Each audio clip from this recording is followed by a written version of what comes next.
வணக்கம். பரபரப்பு மீடியா செய்திகளுக்காக நான் ரோஷன். ரஷ்யாவுக்குள்ளே தாக்குதல்களை நடத்துவதற்கு உக்ரைன் அமெரிக்க தயாரிப்பு ஆயுதங்களை பயன்படுத்தலாம் என்று அமெரிக்கா அனுமதி கொடுத்த பின் ரஷ்யாவுக்குள்ளே முதலாவது தாக்குதலை நடத்தியுள்ளது உக்ரைன்.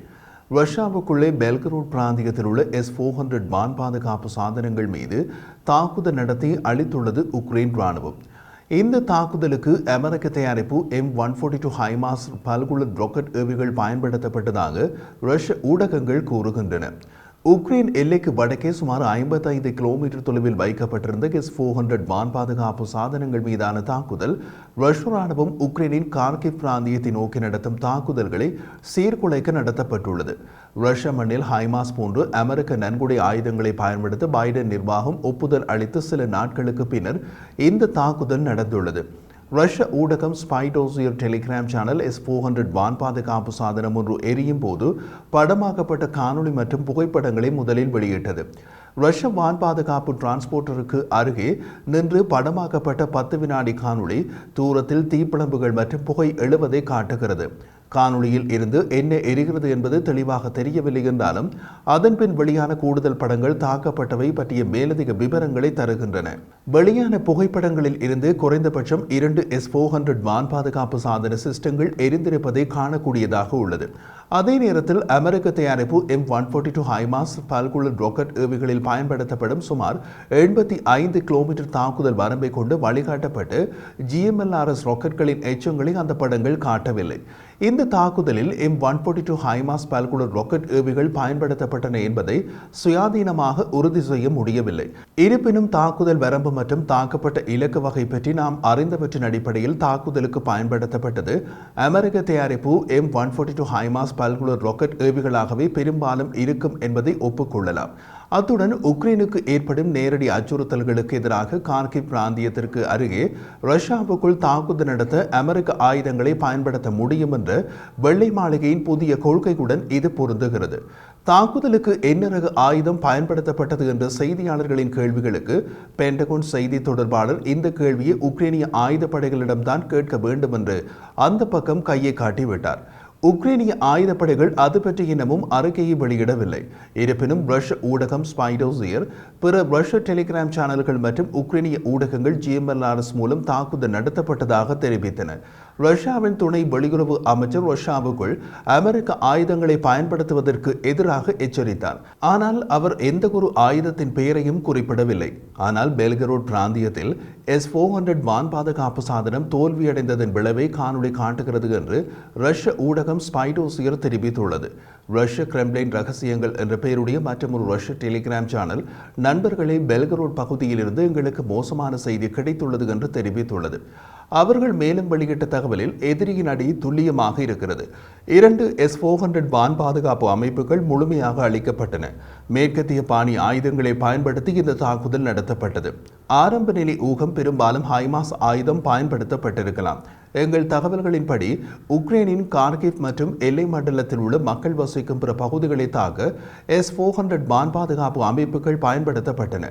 அதனால் எதிரி S-400 வான் பாதுகாப்பு அமைப்புகளை குறிவிப்பார்கள் என்று எமது ராணுவம் ஏன் ஊகிக்கவில்லை என்று கேள்வி எழுப்பியுள்ளது.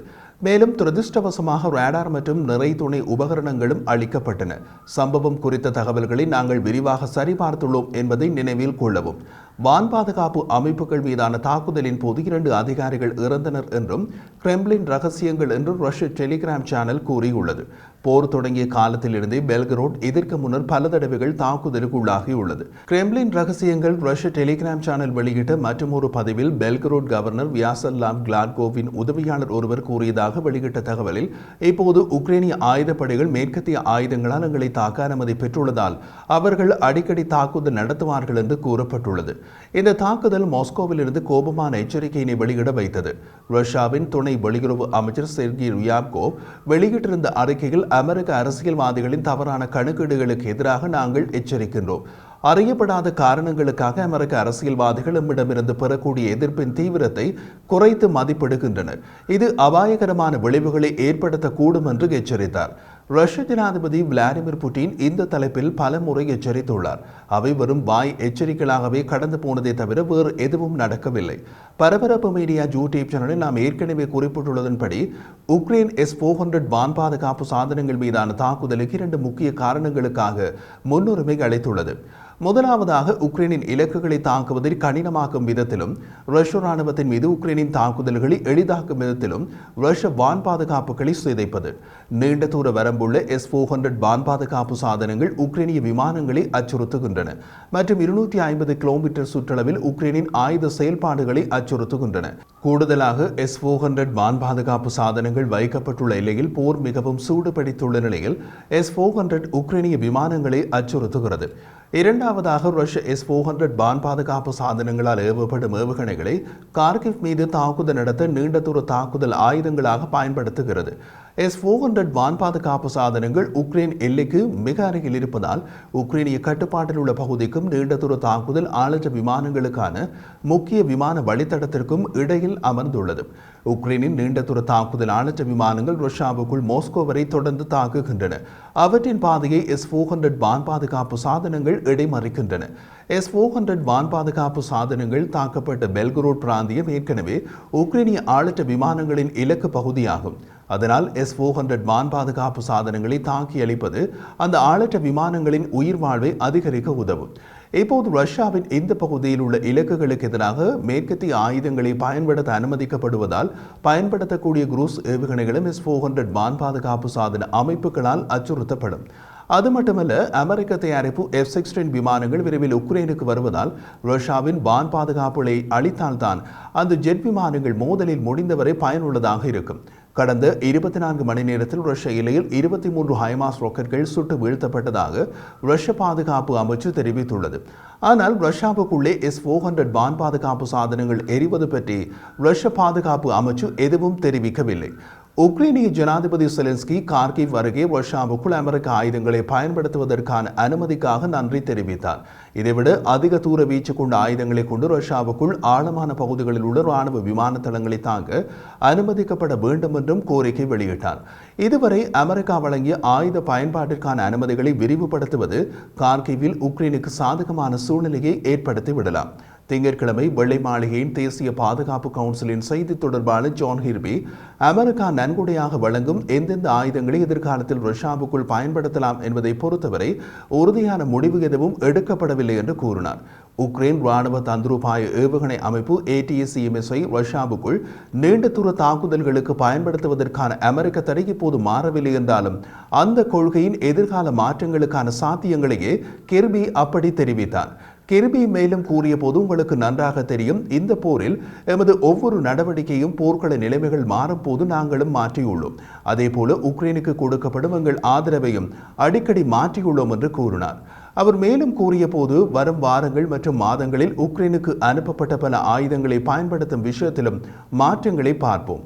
உக்ரைன் எந்தெந்த அமெரிக்க ஆயுதங்களை ரஷ்யாவுக்குள் பயன்படுத்தலாம் மற்றும் ரஷ்யாவுக்குள் எவ்வளவு தூரம் வரை தாக்கலாம் என்பது பற்றிய எதிர்கால முடிவுகள், உக்ரைனின் ரஷ்யாவின் தாக்குதல்கள் எவ்வாறு முன்னேறுகின்றன என்பது உட்பட பல காரணிகளை பொறுத்தது. அதுபோல தற்போது கொடுக்கப்பட்டதை விட பலம் வாய்ந்த ஆயுதங்கள் உக்ரைனுக்கு கொடுக்கப்படுமா என்பதும் போர் சூழ்நிலையை பொறுத்தது. ரஷ்யாவை வெற்றி கொள்ள உக்ரைனுக்கு அனைத்து வழிகளிலும் உதவுவோம் என்ற கொள்கையில் எந்த மாற்றமும் கிடையாது என்றார். வான் அச்சுறுத்தல்களை தடுப்பதற்கே வான் பாதுகாப்பு சாதனங்கள் பயன்படுத்தப்படுகின்றன. அதுவும் ரஷ்ய வான் பாதுகாப்பு சாதனங்கள் உன்னதமானவை என்ற தோற்றம் உக்ரைன் போர் தொடங்குவதற்கு முன்பு இருந்தது. ஆனால் உக்ரைன் போரில் வான் அச்சுறுத்தல்களை தடுப்பதற்காக தயாரிக்கப்பட்ட வான் பாதுகாப்பு சாதனங்களே வான் அச்சுறுத்தல்களால் அளிக்கப்படுவதை பல தடவைகள் பார்த்துவிட்டோம்.